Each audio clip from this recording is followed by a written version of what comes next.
So, Wall Street started the week on a brighter note after last Friday's slump. Investors are already looking ahead to some key inflation numbers that could set the stage for what the Fed does next week. Hey everyone, it's Tuesday morning, September 9th, and welcome back to Capital Markets Quickie. I'm your host, Endrit Sella, here to break down yesterday's market action in just 2 minutes. Quick note before we dive in.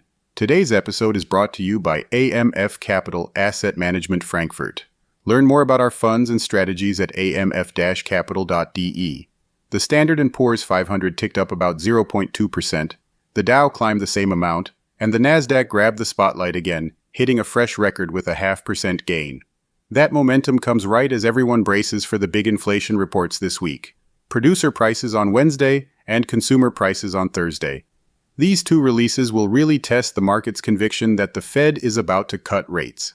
The question isn't so much if they'll cut, but by how much.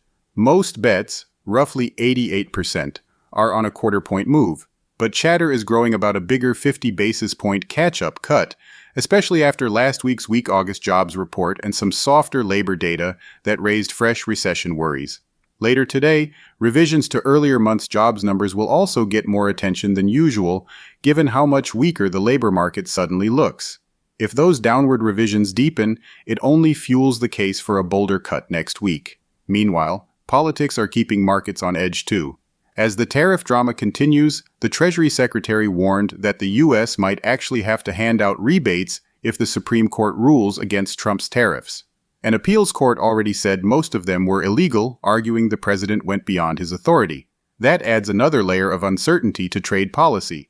And finally, in the corporate world, Robinhood shares jumped 15% to a new record. After the announcement, it will join the Standard & Poor's 500 index. So, a mix of cautious optimism, political tension, and plenty of data to come. And that's how Wall Street kicked off the week. All right, that wraps up today's Capital Markets Quickie. Join me again tomorrow morning for more market updates. See you then.